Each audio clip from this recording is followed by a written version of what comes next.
ang Ramon Obusan Folkloric Group ng 100,000 pesos. Goal po nila ay makakuha ng total cash prize of 200,000 pesos.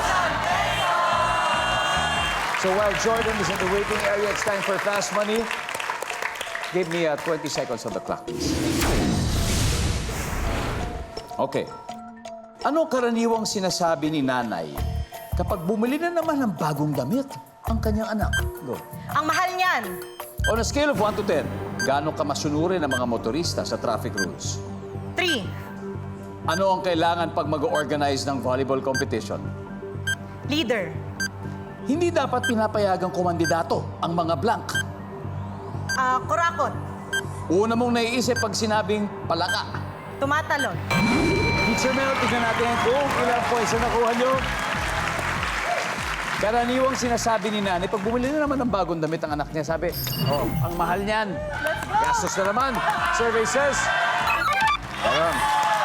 On a scale of 1 to 10, gaano ka masunurin ng mga motorista sa traffic rules? Ang sabi ng survey, anong kailangan pag mag-organize ng volleyball competition? Sabi mo, leader. Survey says, uy, it's okay. Hindi dapat pinapayagang kumandidato ang mga korap. Survey says, yan, mga kurakot. Una mong naisip pag sinabing palaka, ang sabi tumatalon, ang sabi ng survey. Nice one. Very good start, Teacher Mel. Balik na po tayo. Let's welcome back, Jordan. Hi, Jordan. I have good news for you. Si Teacher Mel, she got 103 points. Ibig sabihin, 97 points to reach 200 para maiuwi ang bonus for today. At this point, makikita na ng mga manonood ang sagot ni Teacher Mel. Kaya pengi po 25 seconds sa ating orasan. Ano ang karaniwang sinasabi ni nanay kapag bumili na naman ng bagong damit ang kanyang anak? Go. May bago na naman. On a scale of 1 to 10, gaano ka masunurin ng mga motorista sa traffic rules?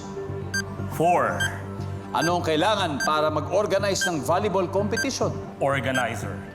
Hindi dapat pinapayagang kumandidato ang mga blank. Hindi marunong magbasa. Una mong naiisip pag sinabing palaka. Lab specimen. Let's go! Okay, 97 lang.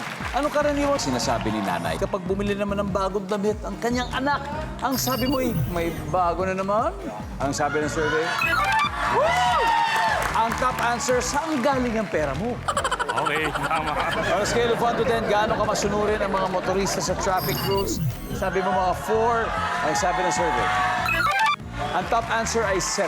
Ano kailangan pag mag-organize ng volleyball competition? Sabi mo yung organizer. Yes. Ang sabi ng survey, oh, ang top answer dito ay yung players mismo. The volleyball players. Hindi dapat pinapayagang kumandidato ang mga di marunong Magbasa. o Literate. literate. Ang sabi ng survey dyan ay, yan. Kurakot ang top answer na sagot mo, Teacher Mel. Una mong naisip pag sinabing palaka, sabi mo'y lab specimen. Yes. Ang sabi ng survey, wala.